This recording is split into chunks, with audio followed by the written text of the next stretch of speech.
Now we will begin the ROK&US bilateral PAO briefing. 한미는 연합방위 태세 확립을 위해 3월 9일부터 19일까지 FS 연습을 시행하기로 하였습니다. The Republic of Korea and the United States will conduct exercise Freedom Shield from 9 to 19 March to further strengthen the alliance's combined defense posture. 이번 FS 연습은 한미가 연례적으로 실시하는 방어적 성격의 연습으로 최근 전운 분석 결과와 도전적 전장 환경 등 현실적인 상황을 연습 시나리오에 반영함으로써 연합, 합동, 전 영역 작전을 포함한 한미 동맹의 연합방위 태세 강화와 한미가 합의한 조건에 기초한 전작권 전환 준비를 지속적으로 추진하는 계기가 될 것입니다. Freedom Shield 26 is an annual exercise that is defensive in nature. By incorporating realistic threats, lessons learned from recent conflicts, and a challenging security environment, it will serve as an opportunity to further strengthen our readiness and capabilities to combine joint all-domain operations. This exercise will also serve as an opportunity to support ongoing preparations for a conditions-based wartime operational transition consistent with alliance agreement.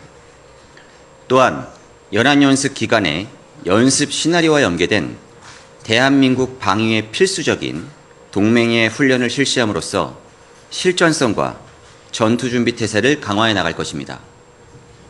During the exercise period, the alliance will conduct Warrior Shield, combined training linked to the exercise scenario and essential to the defense of the Republic of Korea. This is to enhance training realism and combat readiness.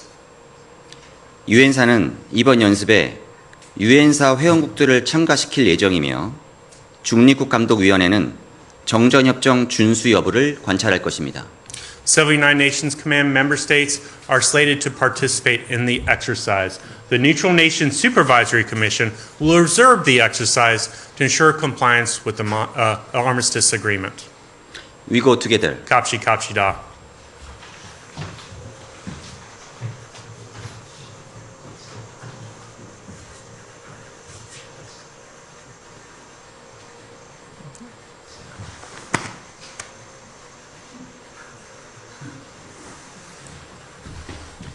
그럼 지금부터 기자분들의 질문을 받도록 하겠습니다.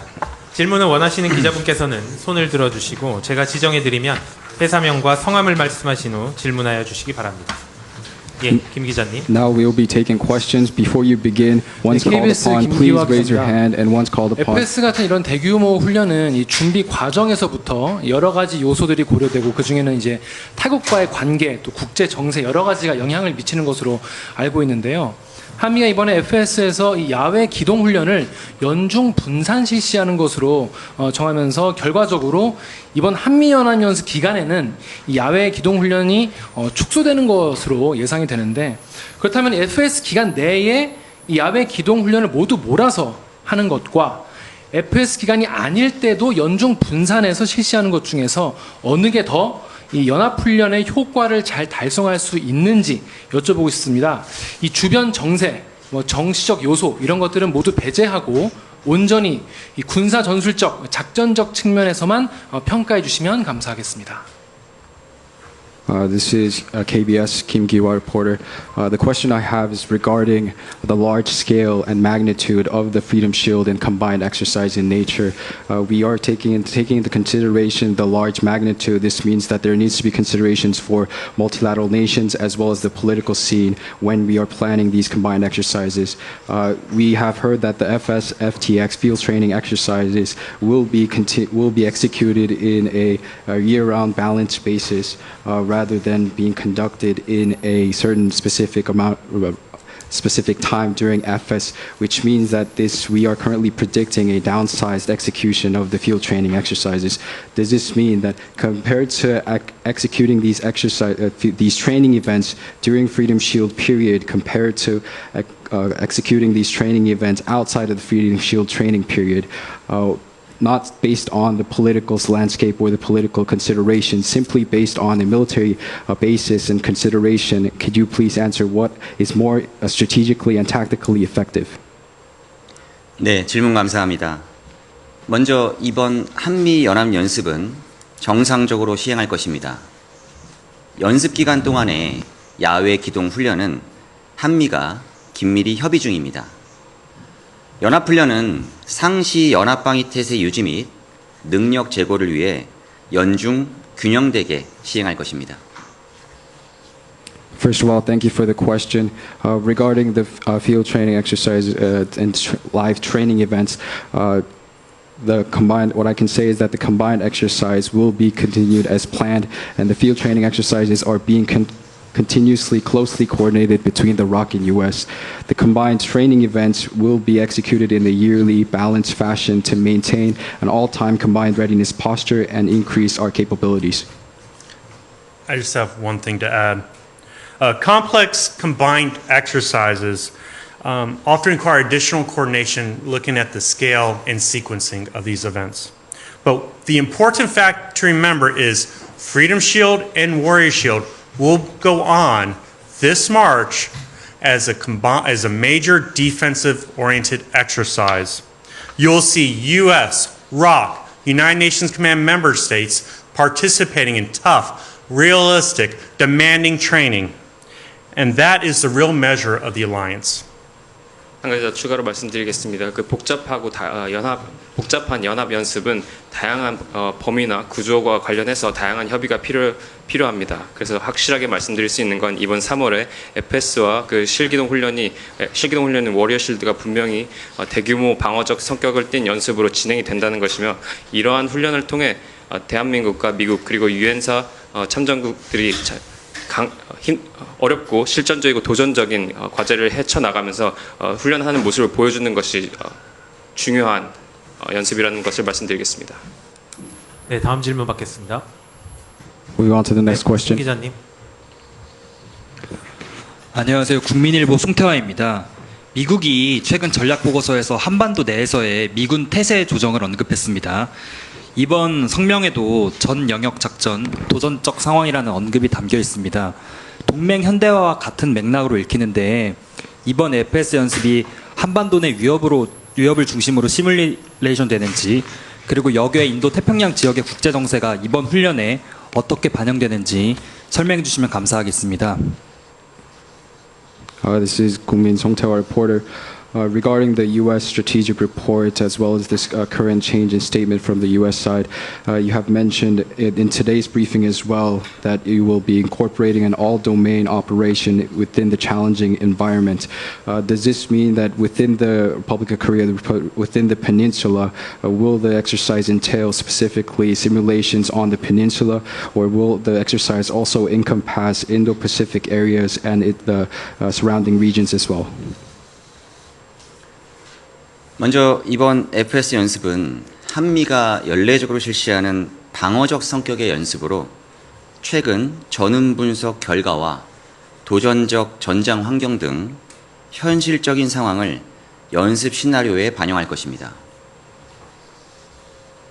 First, this Freedom Shield exercise is an annually conducted exercise that is defensive in nature, and we will be incorporating within the exercise scenario realistic scenarios such as recent warfighting analysis results as well as challenging battlefield environments. 이는 한미동맹의 연합방위 태세 강화와 한미가 합의한 조건에 기초한 전작권 전환 준비를 지속적으로 추진하는 계기가 될 것입니다. This will provide an opportunity to not only increase the ROC and U.S. alliance's combined defensive posture, but provide an opportunity to continue the ROC and U.S. efforts towards Operation Control transition based on the agreed upon conditions. 이번 연합연습간 우리 군은 임기 내 전작권 전환을 위해 미래연합사 완전 운용 능력 검증에 중점을 둘 것이며 한미의 공동 평가를 시행할 예정입니다. The ROC and U.S. alliance will conduct a bilateral assessment of these capabilities, including FOC verification for future CFC, in order for us to continue our efforts to transition operational control within the term. Okay. The Mutual Defense, so Freedom Shield is sort of tied to the Mutual Defense Treaty. The 1953 Mutual Defense Treaty does not mention an adversary. So we take lessons learned across the globe from the recent armed conflicts and incorporate that into the exercise. The OPFOR are living, breathing people that can help present unique challenges and situations for CFC, United Nations Command, U.S. Force Korea, and the Republic of Korea. And this is to ensure that in crisis or conflict, CFC is ready to defend the Republic of Korea. 이번 FS 연습은 1953년 저희가 한미 간에 맺어진 상호 방위 조약에 따라서 진행하는 훈련이고 상해 방어 조약의 상해는 적을 정확하게 명시하지 않았기 때문에 전 세계에서 벌어진 충돌들과 그 전훈에 따라서 전훈을 반영하여서 실제 장병들이 다양한 연합사, 유엔사, 주한미군사에 주어지는 다양하고 특별한 도전 과제들을 해결하는 모습을 훈련하는 연습입니다. 이를 통해서 연합사가 어떤 상황에서라도 대한민국을 수호할 수 있도록 준비 태세를 갖추는 그러한 연습입니다. 다음은 외신 기자 질문을 받겠습니다. 예, 박 기자님. Hi, NK News, Junha Park. I have a question for both of you. I wanted to ask whether this exercise will incorporate scenarios involving a North Korean nuclear attack. In October 2024, as both of you will know, the Allies agreed to include more realistic scenarios in future joint drills, including responses to these potential nuclear use by North Korea. The joint statement today does not appear to specify such elements. Unlike in March 2025's announcement of the Freedom Shield, there is no direct mention of North Korea in the announcement today as well. Is there a reason for this? And any explanation would be greatly appreciated. Thank you. NK 뉴스입니다. 그 북핵 공격 관련한 시나리오가 반영이 되었는지 문의드립니다. 2024년 10월에 잠재적인 북한의 핵 공격 시나리오 가능성이 있음에 따라서 향후에 실제적으로 훈련을 하겠다는 말씀을 하셨는데 이번 공동 성명에는 관련 내용이 반영이 되지 않았고 2025년 3월에 있었던 발표에는 있었으나 이번 공동 성명에는 북한의 핵 시나리오와 관련된 내용이 누락된 이유가 따로 있습니까? 한미의 공동 보도문은 한미가 논의하고 합의한 대로 발표하고 있습니다. The ROK and U.S. joint statement is given under close coordination between the ROK and U.S. in discussions. 작전 보안상 연습의 세부 사항은 공개가 제한됩니다. Operational security limits us from providing any further details on it. 다만 북한의 핵 사용에 대한 시나리오는 없고 핵 위협 억제를 위한 연습은 시행할 계획입니다. However, what I can tell you is that there is no direct scenario related to nuclear usage. However, there is a scenario regarding nuclear usage, deterrence of nuclear threats. Exactly. The exercise will focus on deterring DPRK's WMDs, which include nuclear weapons. And is your question regarding to the North Korea? Like I said, the Mutual Defense Treaty does not name an adversary. We're here to ensure that both the ROK and U.S. can defend the Republic of Korea against any adversary.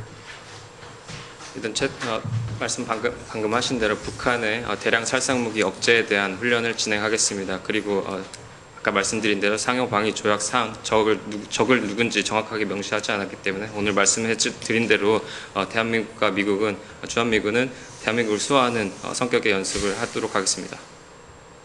마지막 질문 받겠습니다. 네, 신 기자님.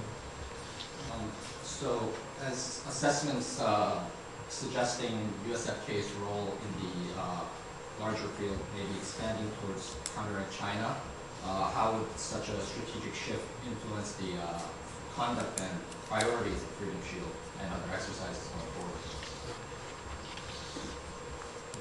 역사상 그 주한미군의 역할에 변경이 있는 것으로 좀 보이고 좀 전략적 상황의 변경에 따라서 FS 간의 우선순위에 변화가 있는지 문의드립니다. 이것은 미측에서 답변하는 게 좋을 것 같습니다. I'll hand this over to the USPAO. Decisions on scenarios are made jointly between the Republic of Korea and the United States. So any scenarios that are designed within Freedom Shield are mutually agreed upon.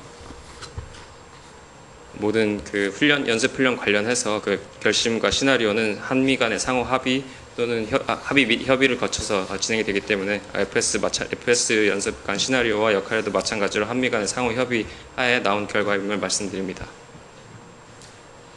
이상으로 공동 브리핑을 마치겠습니다. This ends the joint briefing.